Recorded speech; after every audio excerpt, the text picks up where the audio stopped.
Me llamaron y contestaron, pero no fui yo. Mi novio el día de hoy me llamó reiteradas veces, incluyendo por WhatsApp y por saldo. Lo extraño viene cuando yo me levanto y veo el celular encendido con una llamada en curso con el por saldo de 10 minutos y unos segundos más. Me pareció tan extraño que le hablé, pero no recibí contestación alguna. Mi voz sonaba vacía y sin respuesta, como si estuviera hablando con una pared. Entonces, al cortar la llamada, el celular se bugueó totalmente hasta tal punto en el que no reaccionaba ni el táctil. Me sentí confundida y preocupada, ya que no había ninguna actualización de software pendiente y la batería estaba en un 98, lo que descartaba cualquier problema técnico obvio. Me levanté de la cama y comencé a caminar por la habitación, intentando procesar lo que acababa de suceder. ¿Cómo era posible que mi novio me llamara y alguien contestara, pero no fuera yo? ¿Y por qué mi celular se había bugueado de esa manera? Me senté en el borde de la cama y comencé a revisar mi historial de llamadas, pero no había nada fuera de lo común. Solo algunas llamadas perdidas de mi novio y un par de mensajes de WhatsApp que no había leído todavía. Decidí esperar a que mi novio se comunicara conmigo de nuevo, para preguntarle qué había sucedido. Pasaron un par de horas y finalmente recibí un mensaje de WhatsApp de él. Me preguntó si estaba bien y si había recibido sus llamadas. Le respondí que sí, que había visto que me había llamado varias veces, pero que no había podido contestar porque mi celular se había bugueado. Me preguntó si sabía algo sobre una llamada que había durado aproximadamente 1 minuto, y en la que alguien había contestado pero no había dicho nada. Me pareció extraño, así que le pregunté qué quería decir con eso. Me explicó que había llamado varias veces y en una de ellas, alguien había contestado. Me enseñó el registro de llamadas, donde efectivamente aparecía una llamada de 1 minuto y 1 segundos. Pero lo que me pareció aún más extraño es que al revisar las otras llamadas, incluyendo la que yo vi de 10 minutos, no había registro de ninguna llamada excepto de una que sí recibí, justamente cuando me levanté.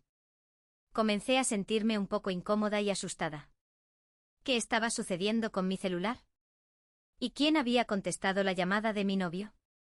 Le pregunté si había dejado algún mensaje de voz, y me dijo que sí, que había dejado 2 mensajes. Los revisé y efectivamente estaban allí, pero no entendía por qué. No había recibido notificación de ellos antes. La conversación con mi novio me dejó con más preguntas que respuestas. ¿Qué había pasado con mi celular? ¿Y quién había contestado la llamada? Comencé a sentirme un poco paranoica, pensando que alguien había hackeado mi celular o que había alguna especie de problema técnico que no podía explicar. Decidí investigar un poco más y comencé a buscar en Internet sobre problemas similares con celulares. Pero cuanto más buscaba, más confundida me sentía. No encontraba nada que se pareciera a lo que me había sucedido. Comencé a pensar que tal vez había sido una coincidencia, o que mi novio se había equivocado al marcar el número. Pero entonces recordé la llamada de 10 minutos que yo vi en mi celular. ¿Cómo podía explicar eso? ¿Y por qué mi celular se había bugueado de esa manera? La noche se estaba haciendo tarde y yo seguía sin tener respuestas. Decidí intentar dormir, pero mi mente seguía funcionando a toda velocidad. ¿Qué había sucedido? ¿Y quién había contestado la llamada de mi novio? Me sentí como si estuviera viviendo en una película de suspense, donde nada tenía sentido y todo era un misterio. Finalmente logré dormirme, pero mi sueño fue inquieto y lleno de pesadillas. Me desperté temprano con la sensación de que algo no estaba bien. Me levanté de la cama y comencé a prepararme para el día. Pero antes de salir de la habitación, miré mi celular y vi que había un mensaje de WhatsApp de mi novio. Me preguntó si estaba bien y si había pensado en lo que había sucedido el día anterior. Le respondí que sí, que había estado pensando en eso y que seguía sin tener respuestas. Me preguntó si quería que se pasara por mi casa para hablar sobre lo que había sucedido. Le dije que sí, que me gustaría hablar con él sobre eso. Quedamos en que se pasaría por mi casa en un par de horas. Me sentí un poco aliviada de que mi novio estuviera dispuesto a hablar sobre lo que había sucedido. Tal vez juntos podríamos encontrar alguna explicación para lo que había pasado. Pero mientras esperaba a que mi novio llegara, no pude evitar sentirme un poco asustada. ¿Qué había sucedido con mi celular?